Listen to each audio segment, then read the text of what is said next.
Narrador de historias.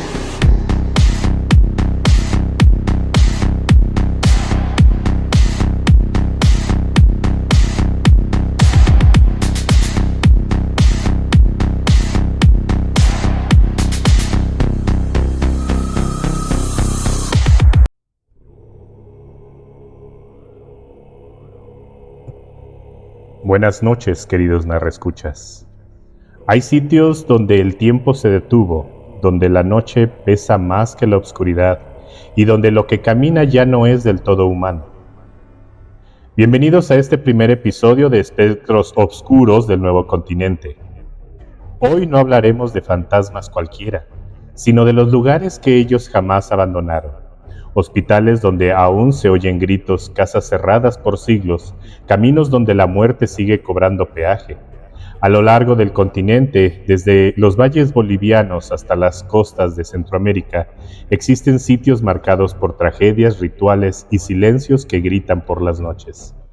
Sitios malditos cargados de presencias que no se dejan olvidar.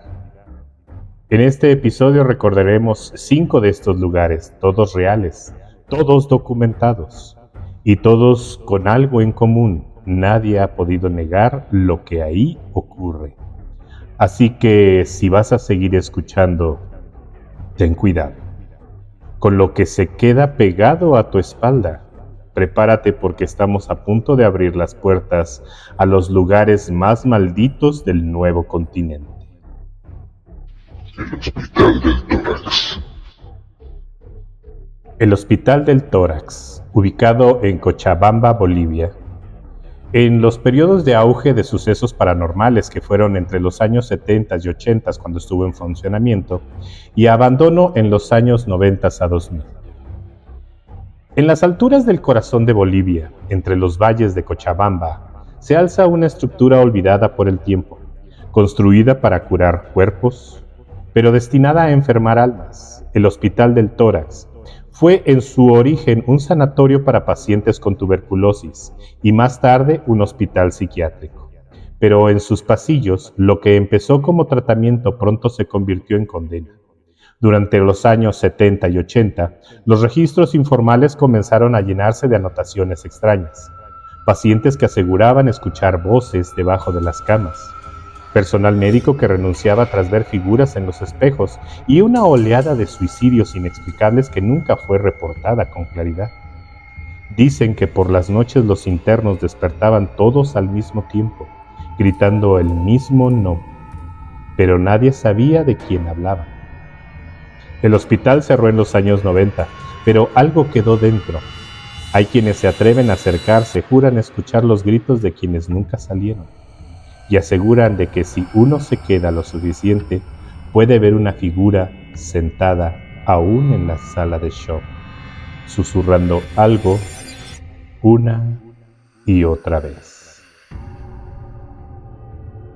Fue en el año 2004 cuando un joven estudiante de medicina, al que llamaremos Marco, quiso desafiar la leyenda. Acompañado de 2 amigos, ingresó al hospital una noche de julio, con linternas, una grabadora de cassette y la típica arrogancia del que no cree nada.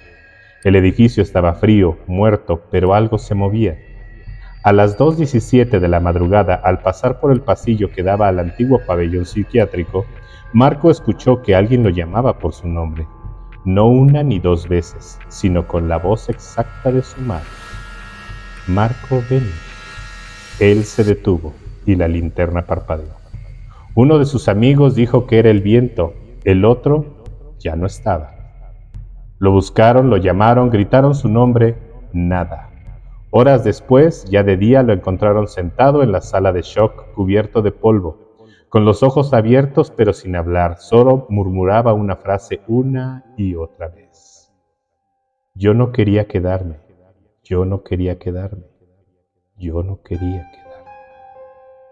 Los médicos dijeron que fue un episodio de psicosis por estrés, pero Marco jamás volvió a ser el mismo y su grabadora, bueno, esa grabadora registró algo más. Una voz chillona, con interferencias que repite una y otra vez, no salgas, no salgas. El Hospital del Tórax sigue ahí, como una cicatriz abierta entre la cordillera y el viento. Las autoridades lo cerraron, la ciencia lo abandonó, pero las voces, esas nunca se fueron. La Casa Matusita. La Casa Matusita, ubicación Lima, Perú. En el corazón del centro histórico de Lima, en la esquina de Garcilaso de la Vega y España, hay una casa que nadie quiere habitar, ni siquiera en sus sueños. Se llama la Casa Matusita y su origen se remonta a 1753, cuando una mujer persa, Parvane Parvaspa, se instaló en esta morada para curar enfermedades.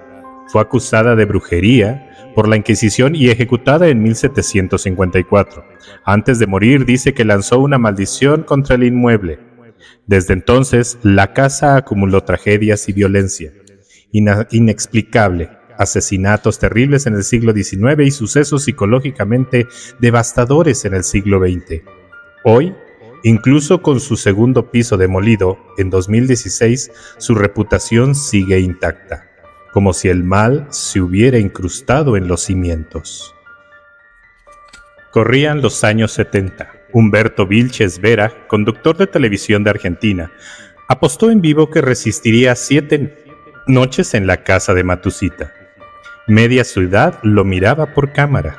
Sin embargo, salió huyendo a las 2 horas. Alterado, contaba que sintió voces, arañazos en sus brazos y espuma en la boca.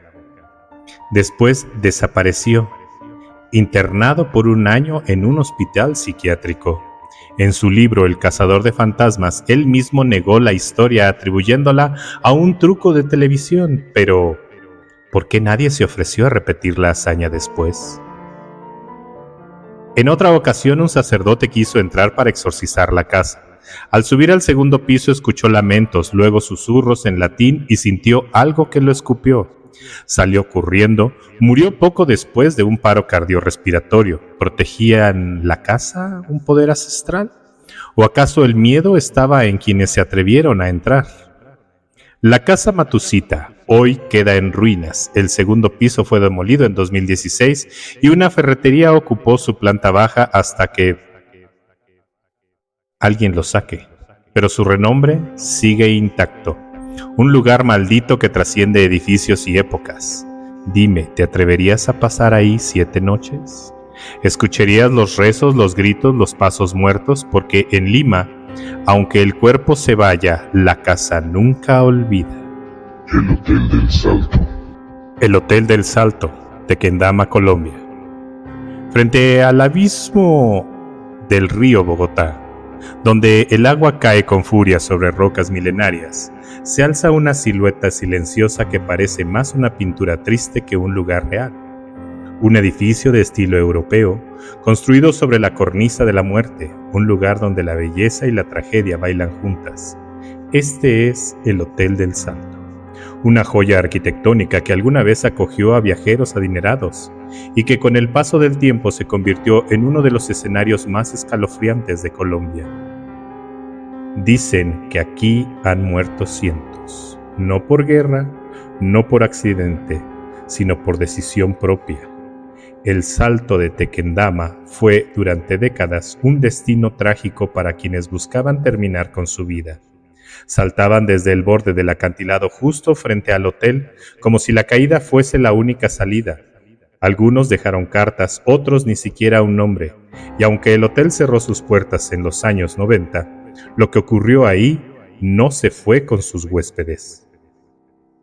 Hoy funciona como museo, y aún así, quienes trabajan ahí, los vigilantes, los guías, incluso los turistas, coinciden en una cosa: el hotel sigue habitado. Han visto sombras cruzar los corredores aunque estén vacíos, han escuchado voces que vienen de habitaciones cerradas con llave, y hay un rumor constante, casi como un lamento que no proviene del río, sino de adentro. Una guía local cuenta que durante una visita escolar un niño se quedó mirando fijamente una esquina del salón principal. El niño no se movía, no respondía. Cuando por fin habló, solo dijo: «La señora me dice que salte». Hay quienes afirman haber visto una figura femenina caminando cerca del balcón más antiguo, vestida de blanco con el rostro cubierto por su cabello. Nadie sabe si fue una huésped o una de tantas almas que eligieron saltar al vacío. Solo saben que se aparece cuando la neblina desciende y el río ruge más fuerte de lo normal. Uno de los vigilantes nocturnos asegura haber escuchado pasos en las escaleras de mármol durante horas cuando estaba solo, y otro más dice que cada noche a las 3 en punto, una de las puertas del segundo piso se abre sola, sin importar que esté cerrada con llave. Algunos dicen que la energía del lugar está marcada por la desesperación, que cada persona que saltó dejó una huella y que esas huellas se sienten aún hoy. Quizás por eso hay quienes al llegar al borde de la terraza sienten un impulso extraño, una atracción inexplicable hacia el vacío, como si algo llamara desde el fondo, el eco de tantas despedidas o quizás algo más, que aún aguarda a nuevos visitantes. El Hotel del Salto sigue ahí, inmóvil, mirando al abismo, y el abismo parece devolverle la mirada. La Hacienda de la Candelaria. La Hacienda La Candelaria, Boyacá, Colombia. En el altiplano cundiboyacense, rodeado de montañas frías y tierras de niebla eterna, se erige una construcción antigua, silenciosa, como si observara a quienes se atreven a cruzar sus portones. La Hacienda de la Candelaria. Una joya arquitectónica colonial del siglo XVII ubicada en el corazón de Boyacá, Colombia. Sus muros blancos, sus corredores de piedra y su capilla aún consagrada esconden secretos que ni el tiempo ha podido enterrar. Fundada en 1604 por los frailes agustinos recoletos, la hacienda fue inicialmente un monasterio, un sitio de recogimiento espiritual, pero con años comenzaron a registrarse desapariciones, síntomas de locura entre los religiosos y lo que muchos creen fueron rituales oscuros disfrazados de devoción. Desde entonces, el lugar quedó marcado. Hoy es un atractivo turístico, una finca hotel para visitantes curiosos, pero los trabajadores, los veladores y algunos turistas que no han vuelto, juran que algo aún camina por sus corredores, con hábito pero sin rostro. Cuenta uno de los vigilantes que en la madrugada, mientras hacía su ronda por los pasillos exteriores, escuchó claramente el sonido de varios pasos. Rápidos, delicados, como de zapatillas antiguas. Pensó que algún huésped se había desvelado, pero al asomarse por la arcada que da al antiguo refectorio, lo vio. Una monja de espaldas arrodillada en el centro de la sala. Rezaba en voz baja, pero su voz no era humana. El vigilante quiso acercarse, decir algo, pero la figura se incorporó lentamente y se desvaneció, dejando solo el eco de su plegaria en el aire. Al día siguiente renunció. Dijo que nunca había sentido un frío tan profundo en el alma. Hay quienes dicen que los frailes, al ver cómo los espíritus se manifestaban con más fuerza, enterraron ciertos objetos rituales en los sótanos, reliquias antiguas, talismanes prohibidos, incluso pequeños féretros sellados con cera negra. Uno de los guías de la hacienda, en una visita privada, bajó con un grupo de turistas a una de las crujías subterráneas. Allí, el aire era más denso. Las lámparas fallaban. Uno de los visitantes comenzó a llorar sin motivo. «Aquí hay algo que no quiere que estemos», dijo. Pocos segundos después, la luz se fue. Una carcajada profunda sonó desde una esquina y algo pasó corriendo entre ellos. Subieron en la oscuridad. Uno de ellos se desmayó. Desde entonces los recorridos por ese sótano están restringidos. La Hacienda de la Candelaria sigue abierta al público, pero algunos, al alojarse en sus habitaciones más antiguas, han reportado ver figuras observando desde la puerta, silenciosas, con hábito y ojos huecos, y por la noche se escucha una procesión que camina sin linternas ni guías, solo sombras en fila, como monjas en penitencia que jamás llegarán al cielo. La Isla de las Muñecas. La Isla de las Muñecas, Tigre, Argentina. En el corazón del delta de Panamá, entre los canales turbios y la vegetación espesa de la provincia de Buenos Aires, hay una isla a la que pocos se atreven a llegar. Una isla pequeña, aislada, pero cargada de ojos, muñecas, cientos de muñecas colgadas de árboles, postes, techos y ramas, algunas decapitadas, otras quemadas, todas envejecidas por el sol y la lluvia, muñecas que observan, que callan, pero que parecen escuchar. Este lugar es conocido como la Isla de las Muñecas del Tigre, y su historia, aunque menos conocida que su contraparte mexicana, es igualmente siniestra. La isla perteneció a un hombre llamado Julián Salazar, un ermitaño que se retiró a vivir ahí en los años 60. Contaba que una presencia lo seguía, un espíritu, el de una niña que, según él, murió ahogada cerca de la orilla, una noche, según su propio relato. La escuchó llorar desde el agua, y desde entonces comenzó a colgar muñecas en los árboles como ofrenda, como protección. Colgaba las muñecas que encontraba en el río, otras que le dejaban visitantes y algunas que compraba en mercados. Con el tiempo, la isla se llenó, pero la niña, decía Julián, ella nunca se fue. Años después, en 1991, Julián fue encontrado muerto en el mismo canal donde dijo haber oído a la niña por primera vez. Se había ahogado, pero su cuerpo no mostraba signos de lucha. Estaba en paz, demasiado en paz, dijeron los rescatistas. Desde su muerte, la isla ha sido visitada por curiosos, periodistas y turistas, pero muchos no logran quedarse mucho tiempo. Dicen que las muñecas susurran entre ellas cuando no las miras, que algunas mueven la cabeza y que una de ellas, la más antigua, colgada frente a la cabaña donde Julián dormía, abre y cierra los ojos, pero no tiene párpados. Un guía local contó que una tarde un visitante se burló de las muñecas. Dijo en voz alta que eran basura, solo trastos viejos colgados por un loco. Esa noche, cuando regresó al muelle para tomar la lancha de regreso, encontraron su mochila tirada, su cámara en el agua y las huellas de sus botas regresando a la isla. Nunca se subió al bote. Lo buscaron por días, hasta que un pescador lo encontró a la semana siguiente río abajo, apenas vivo. Decía que las muñecas le habían hablado, que le dijeron que no debía haberse reído. La isla de las muñecas del tigre sigue ahí, con sus ojos de plástico rotos, con sus brazos extendidos como ramas torcidas, con su silencio lleno de voces. Dicen que si llegas solo y te quedas en silencio, alguna te elegirá para quedarse contigo. 5 lugares, 5 escenarios donde el miedo no es leyenda, es recuerdo. Pasillos donde aún se oyen gritos, muñecas que aún observan, paredes que no han dejado de sangrar, pero el continente guarda más secretos. Hay iglesias profanas, cuevas malditas, puentes donde se aparece la muerte y casas que respiran cuando cae la noche. No, esto no ha terminado.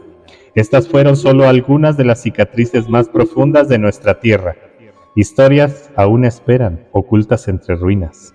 Fotografías borrosas y testimonios que pocos se atreven a repetir. En el volumen 2 volveremos a recorrer los sitios donde el espanto nunca se marchó, y si decides acompañarme, ya no podrás decir que no sabías lo que hay allá afuera esperando. Yo soy el narrador de historias y les deseo buenas noches.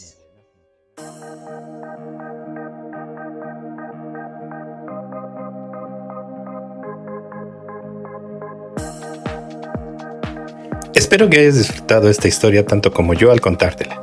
Recuerda suscribirte porque cada semana liberamos 3 nuevos episodios en las principales plataformas: Spotify, iVoox, Amazon Music, Apple Podcast, TikTok, iHeartRadio, Castbox y YouTube Podcast.